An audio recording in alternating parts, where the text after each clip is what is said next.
अस्सलाम वालेकुम everyone, welcome back to my channel and welcome back to another video. Hopefully आप लोग सब ठीक होंगे।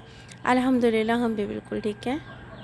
व्लॉग स्टार्ट हो रहा है सुबह नाश्ते से, और नाश्ते में अपने लिए बनाए थे मैंने अंडे, और लेफ़्ट ओवर में इमली का सालन रखा हुआ था, लेकिन ना वो मुझसे ज़्यादा खाया नहीं जाता क्योंकि चीनी का ज़्यादा इस्तेमाल था, लेकिन था वो बहुत टेस्टी।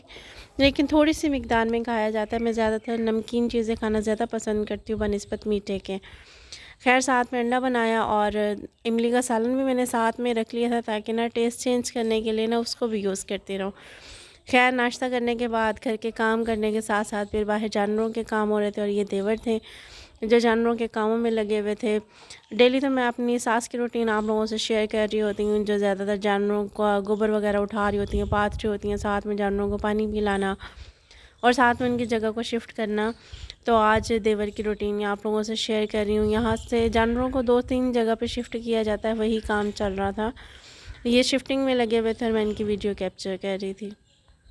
मौसम इंतहा दर्जे का और शदीद तरीन गर्म था। इतनी इतनी ज़्यादा गर्मी थी कि बर्दाश्त से जो बाहर हो जाती है वो वाली कंडीशन थी। सुबह उठते ही जैसे ही 6 बजते हैं, सुपर सूरज की किरणें स्टार्ट हो जाती हैं और शाम 6 बजे तक स्टिल धूप रहती है। पहले ना रूम्स की साइड पे होती है और फिर उसके बाद ना चूल्हे वाली साइड पे चली जाती है, लेकिन जब तक 6 नहीं बजते उस टाइम तक धूप का कोई हाल नहीं होता। वो ख़त्म ही नहीं होती है। 6 बजे के बाद ही घर से धूप जाती है आहिस्ता आहिस्ता, और फिर धूप में सही वाले पकोड़े हमारे बन रहे होते हैं। गर्मी में जिस तरीके से हम चूल्हे पे पकोड़े बनाते हैं ना, वही हाल हमारा खुद का बना हुआ होता है। इतनी स्टिल धूप होती है।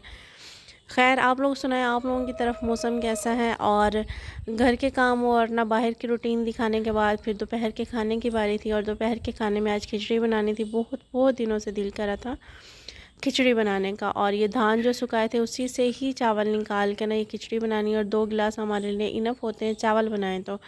और थोड़ी सी इसके अंदर दाल डाली थी मूंग की, लेकिन ना खिचड़ी में ये ज़्यादा हो गए थे। और क्योंकि खिचड़ी में पानी ज़्यादा होता है या फिर थोड़ी सी वो ढीली से साइड पर रखी जाती है ना, तो 1 गिलास इनफ था, तो मैंने 2 गिलास बना लिए।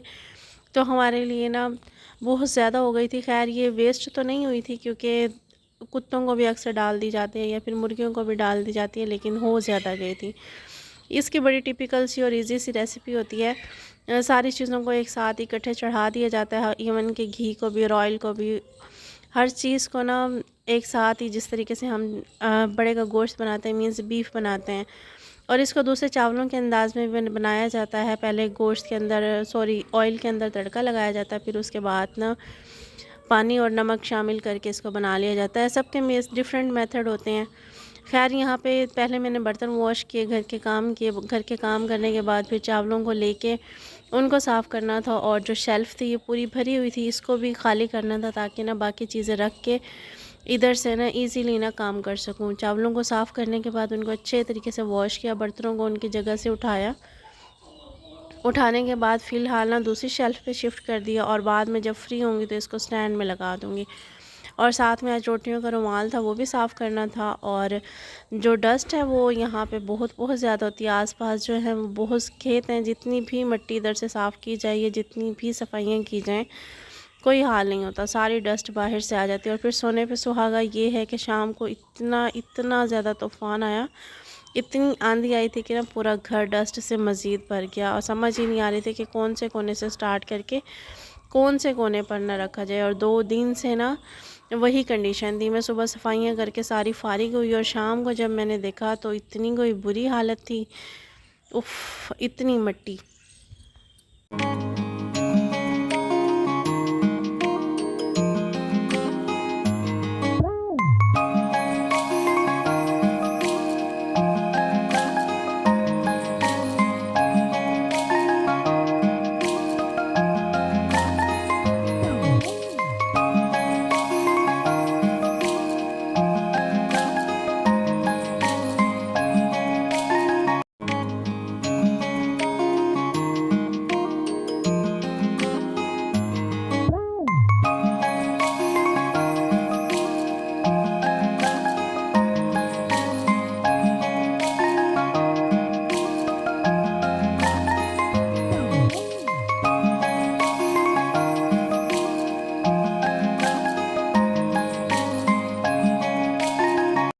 खैर जैसे ही चूल्हे के पास ना पहुँचे, अभी आग ही जलाई थी तो मुर्गियों ने सही वाला हमला किया हुआ था।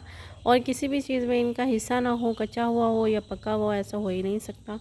तो खैर इनको दान साथ में चावल और दाल दोनों डाले ताकि ना ये थोड़ा सा सुकून लेने दें। और साथ में उठाया डंडा इनको भगाने के लिए। और दोपहर के टाइम ना हल्की हल्की सी हवाएं चलना स्टार्ट हो गई थी।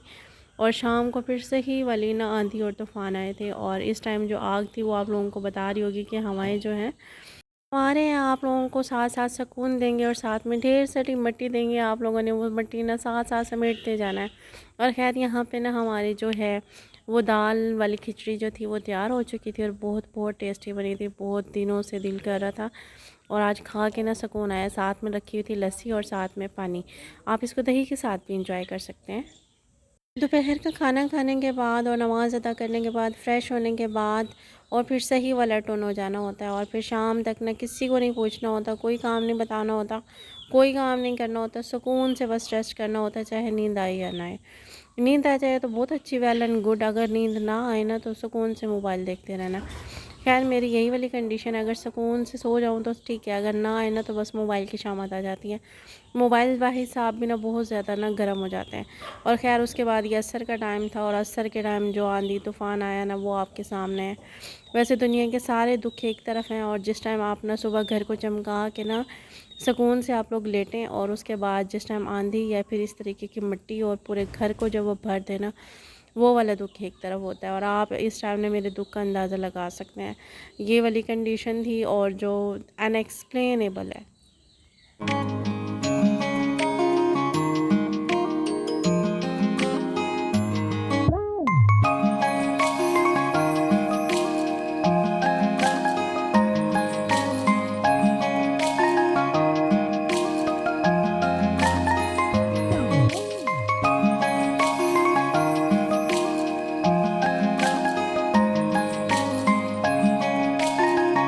हवाएँ हो, तूफ़ान हो या फिर ना कोई और मसले मसाइल हो, काम तो काम है ना, काम तो करना ही होता है।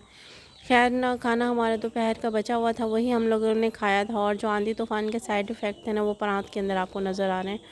खेत में जितनी भी दरख्त पे इमलियाँ लगी हुई थी ना उसमें से मुझे लगता है आधे से ज़्यादा तो गिर चुकी होंगी और जो खेत में गए थे वो उठा के ले आए हैं। खैर यहाँ पे अज़ानें स्टार्ट हो गई हैं, थोड़ी देर कर लेते हैं ब्रेक और उसके बाद फिर मिलते हैं आपसे।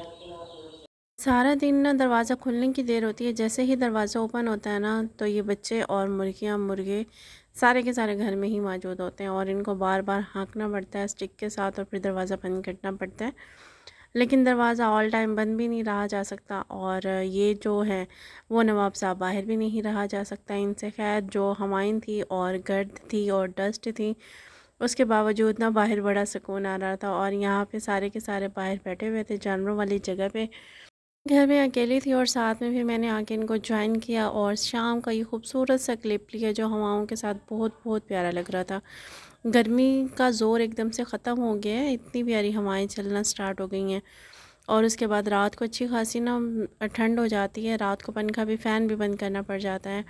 और इसके अलावा चादरें वगैरह भी लेनी पड़ जाती है। मौसम इतना चेंज हो गया है, पहले 3-4 दिन स्टिल धूप रही है। और ख़ैर उसके बाद ये नेक्स्ट जो सुबह का व्लॉग है, ये सुबह का क्लिप है। और रात को हमारी लाइट नहीं थी हवाओं की वजह से और ये बर्तन जो थे इतने सारे इकट्ठे हुए थे और ये किचन का हाल, पूरा घर और किचन डस्ट से भरे हुए थे। और हम लग गए थे जी कमर बांध के सफाइयों पे। और आज का व्लॉग यहीं तक था, आज की वीडियो यहीं तक थी। मिलते हैं नेक्स्ट वीडियो में, नेक्स्ट व्लॉग में और मज़ीद क्लीनिंग आप लोगों से नेक्स्ट वीडियो में शेयर करूँगी। आज का व्लॉग यहीं तक था, आज की वीडियो यहीं तक थी। अपना ख्याल रखिएगा, दुआओं में याद रखिएगा। अल्लाह हाफ़िज़।